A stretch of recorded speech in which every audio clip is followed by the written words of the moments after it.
Shalom Bapak Ibu yang terkasih dalam Tuhan. Kita sampai kepada bagian yang keempat, yang saya beri judul Mati di dalam Kristus, ya, ungkapan mati yang sangat mulia. Akankah menjadi bagian kita? Jadi ada istilahnya meninggal dalam Kristus dan meninggal dalam Yesus dan mati dalam Kristus. Kita akan melihat bagaimana hal itu bisa terjadi, ya. Coba kita lihat bersama dan bagaimana pengertiannya. Sebab pada waktu tanda diberi, ini pada ayat 16, yaitu pada waktu penghulu malaikat berseru dan sangkakala Allah berbunyi, maka Tuhan sendiri akan turun dari sorga, dan mereka yang mati dalam Kristus akan lebih dahulu bangkit. Jadi ada suatu nilai yang khusus, ya, bagi orang-orang yang mati dalam Kristus. Nah, coba kita lihat bahwa hal ini mau mengungkapkan bahwa ketika Tuhan datang, di mana tanda diberi, penghulu malaikat berseru dan sangkakala Allah berbunyi. Saya tidak detail pada hal ini. Nah, di situ dikatakan Tuhan akan turun dari surga, dan mereka yang mati dalam Kristus, ya, akan lebih dahulu bangkit. Pada ayat lain dikatakan di Daniel 12 ayat 2 dikatakan, dan banyak dari antara orang-orang yang telah tidur dalam debu tanah akan bangun, sebagian untuk mendapat hidup yang kekal, sebagian untuk mengalami kehinaan dan kengerian yang kekal. Jadi ada 3, hidup kekal, mengalami kehinaan dan kengerian yang kekal. Nanti akan kita lihat. Baik, saya mau kita melihat nekroi and Christo, ya, mati dalam Kristus. Saya kasih gambar itu ada mahkota karena ini sebuah kematian yang luar biasa. Nah, ada juga istilah yang disebut dengan meninggal dalam Kristus, yang disebut dengan koime tentas diato iso, meninggal dalam Yesus, ya. Ada pengertian yang berbeda. Dan yang terakhir adalah sontes oi perilei pomenoi, ya, orang yang remain, yang masih tinggal, yang masih hidup ketika Tuhan Yesus datang. Nah, coba kita lihat yang di Daniel pasal 12 ayat 2, disebut dengan orang yang mendapat hidup kekal, atau disebut dengan lehaye olam, mendapatkan hidup yang kekal. Ada juga yang mendapat kehinaan yang kekal, yang disebut dengan laharapov, ya, laharapov, kehinaan yang kekal, laharapov olam. Atau ada yang disebut dengan kengerian kekal, atau yang disebut dengan ledir on, ya, ini olam, ledir on olam, artinya kengerian yang kekal, ya. Nah, semua ini memiliki pengertian. Coba kita lihat satu persatu, yaitu bahwa ketika kita mati dalam Kristus, dia akan mendapat hidup kekal. Tapi saya membaginya untuk yang meninggal dalam Kristus, dia mengalami kehinaan yang kekal. Karena apa? Dia tidak mendapat mahkota. Nanti kita akan melihat mengapa demikian. Coba kita lihat dulu bahwa bicara tentang nama Kristus, atau Kristus itu bicara tentang jabatan, ya, sedangkan bicara Yesus itu nama pribadi. Nah, kalau kita lihat di dalam gram chordnya, ketika bicara mati dalam Kristus, kata Kristus itu adalah noun, datif, maskulin, singular. Artinya apa? Ini bicara tentang datif. Sedangkan yang meninggal dalam Yesus itu bicara tentang noun, genitif, maskulin, singular. Nah, keduanya punya perbedaan yang sangat jelas, bahwa ketika bicara dalam Kristus, dalam jabatan Kristus sebagai juru selamat kita, itu ada kata datif yang artinya objek penderita. Jadi menderita seperti Kristus, atau menderita karena Kristus. Sedangkan kalau bicara genetif adalah sebuah milik pribadi, artinya milik pribadi daripada Yesus itu sendiri. Jadi kita mau mengambil satu kesimpulan bahwa ketika kita mati dalam Kristus itu adalah mati karena menderita, melayani oleh karena Kristus. Sedangkan orang yang meninggal dalam Yesus adalah orang-orang yang menjadi milik Kristus. Mereka tetap menjadi milik Kristus. Kita semuanya adalah milik Kristus, tetapi belum tentu kita menderita atau mati untuk Kristus. Itu suatu privilege yang luar biasa. Nah, itu yang saya sebut dengan akan mendapatkan hidup kekal. Tetapi kalau kita hanya meninggal dalam Yesus, artinya kita menjadi milik Kristus, kita akan tetap masuk ke dalam hidup yang kekal. Tetapi kita tidak akan menggunakan mahkota, dan itu digambarkan oleh Daniel sebagai orang yang mengalami kehinaan, ya, yang kekal. Karena apa? Dia tidak mendapat mahkota seperti yang seharusnya. Nah, ini kita bicara tentang timeline kehidupan manusia. Saya mau gambarkan kepada kita bagaimana timeline kehidupan manusia itu dari kekekalan, kemudian ini adalah kehidupan manusia selama di dunia ini. Sejak penciptaan Adam dan Hawa, kemudian Adam dan Hawa jatuh. Ya, setelah itu dari titik itu ada 4.000 tahun kemudian ada Kristus, salib Kristus. Dan kemudian di situ ada orang-orang yang mati ya dalam Kristus, ada yang mati biasa dan sebagainya. Itu mereka kemana? Ya. Nah, mereka akan dikumpulkan dalam apa yang kita sebut Firdaus, heaven, surga. Yang tanda petik surga yang bagaimana? Nanti kita akan melihatnya. Bahwa kita bisa melihat bahwa ini adalah orang-orang yang mendapatkan hidup kekal. Kita sudah lihat di video sebelumnya di mana orang-orang itu adalah di pangkuan Bapa Abraham. Yesus katakan pada orang di samping, kamu akan bersama saya dalam Firdaus. Ya, ini mau menunjukkan satu tempat, satu lokasi yang Tuhan berikan bagi orang-orang yang meninggal dalam Tuhan. Dan ada orang-orang yang mati dalam Yesus. Ya, bagaimana mereka meninggal karena Yesus, mati karena Kristus. Yesus meninggal karena Yesus, dan ada yang juga nanti mati karena Kristus. Ya, nah di bawahnya ini kita melihat ada hell, Gehenna, neraka.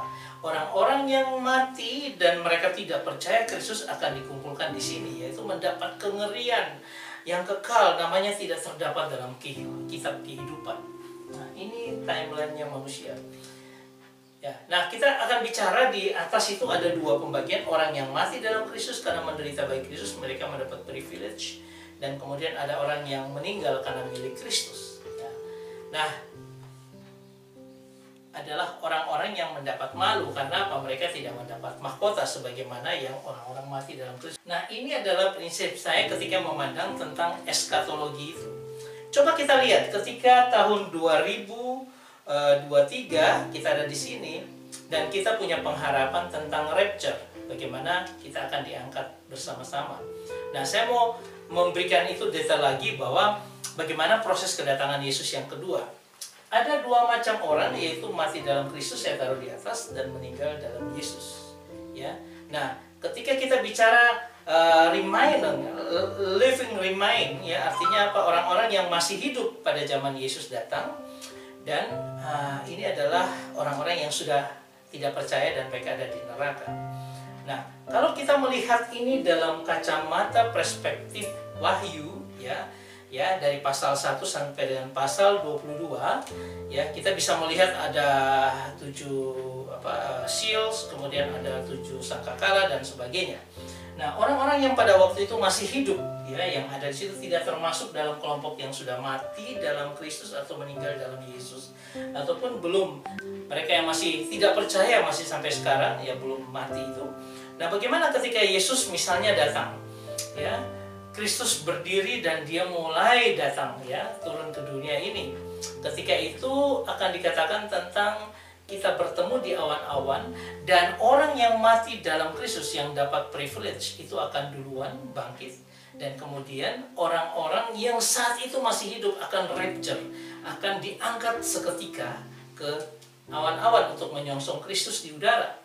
Nah, dari sini lalu ada terjadi judgment seat of Christ, di mana ini bema, ya, di mana ini adalah orang-orang yang mendapatkan mahkotanya. Masing-masing orang sesuai dengan apa yang dia lakukan dalam hidupnya mendapat mahkota.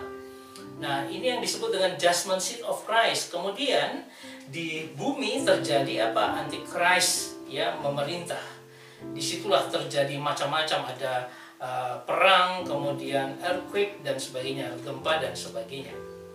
Ya, nah disinilah ada proses dua saksi yang ada di Wahyu, ya, naga dan sebagainya.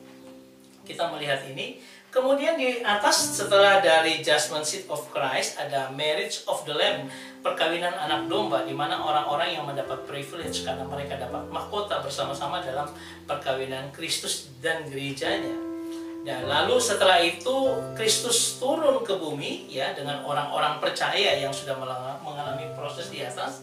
Dia Kristus turun dan dia menghancurkan akan anti-Kristus, anti-Christ, ya. Kemudian disitulah kita lihat, kita bisa katakan itu kedatangan Yesus yang kedua kali.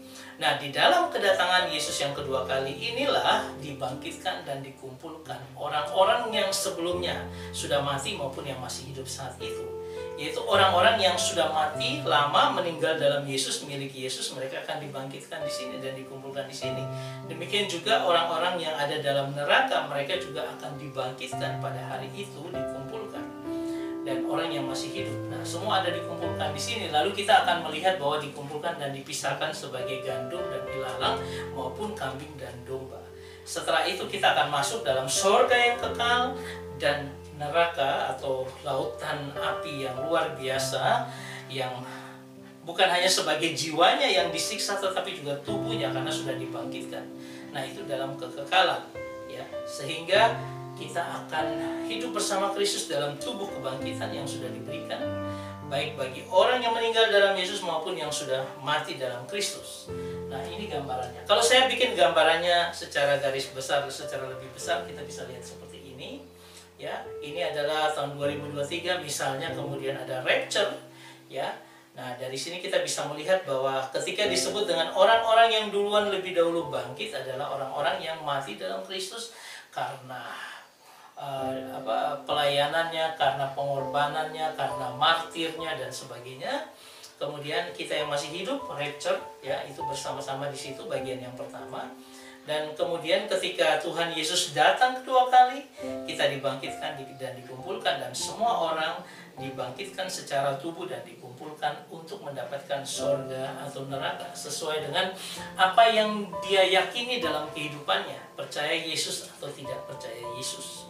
Nah, ini semua gambaran daripada kita. Nah, saya mau menunjukkan sebuah klip film, ya, yang kalau bisa kita lihat, ya, ini coba digambarkan seperti ini, ya. Jadi suasana tiba-tiba berubah, langit berubah, ya. Ini adalah ketika kedatangan Yesus yang kedua kali, ya. Dan Tuhan janji dia akan datang di Bukit Zaitun, sehingga dia akan datang dengan cahaya yang luar biasa dan semua orang akan melihatnya. The Bible says everyone on earth will see him, because at that time the earth will be reeling from the polar reversal, allowing every place on earth to see the coming of Jesus Christ. Tidak percaya akan kaget melihatnya. Thessalonians 4:16 says, there will be the shout of command, the archangel's Orang-orang voice, mati the meninggal sound of dalam God's Kristus trumpet, atau mati and the Lord juga himself semua will come down from heaven. dibangkitkan. Those who have died believing in Christ will rise to life first. Then we, who are living at that time, will be gathered up along with them in the clouds to meet the Lord in the air. And so we will always be with Mereka the bertemu Lord. dengan Tuhan di udara. This is what is known as the rapture. Baru setelah itu It will melalui occur when the proses-proses, global earthquake kemudian begins. Yesus turun. And the Christians will be saved from this terrible wrath of God poured out upon mankind. All those believers who have turned to Christ during the tribulation and are still alive Termasuk menjemput will orang-orang yang gather percaya. with the resurrected Christians and will be collected by God's angels from the four corners of the earth and brought Ini together to meet rapture, the di Lord mana in the orang-orang air. diangkat menyongsong Tuhan di angkasa. Ya. Nah, ini kita bicara tentang apa yang disebut dengan rapture. Dan saya mau katakan bahwa adalah satu kebahagiaan yang luar biasa ketika kita diangkat menyongsong Tuhan di angkasa. Ya. Makanya saya bilang bahwa kita harus sungguh-sungguh dalam Tuhan, terus melayani Tuhan, lakukan yang terbaik bagi Tuhan, dan biarlah kita semakin hari semakin berkenan pada Tuhan. Kita akan lanjut pada bagian yang kelima. Tuhan Yesus memberkati kita. Amin.